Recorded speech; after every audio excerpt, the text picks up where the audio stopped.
I'm going to give you a quick overview of our Acumatica solution for Delta ECS. Everything starts in ECS.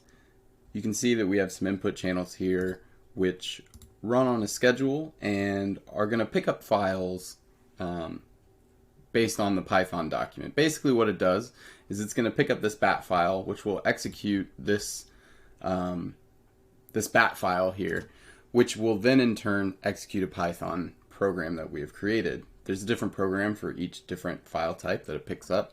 And basically what the program does is it will go out, it will hit Acumatica's API, it will grab all the necessary information, and then it will create a very simple JSON document in return.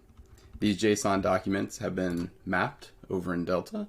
So we'll take that JSON information and we'll map it into whatever it needs to be, whether it's in, whatever EDI document it needs to be, or really it can be turned into anything you need it to be once we have the information out of Acumatica.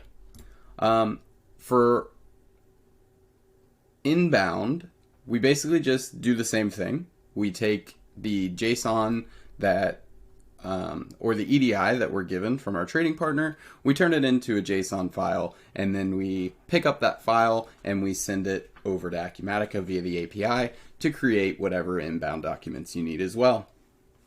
This entire process, it can either be ran on a schedule or it can be ran using other triggers that you might need it to do. That's pretty much the entire thing. And this has been an overview of the API integration for Delta ECS and Acumatica. Thanks.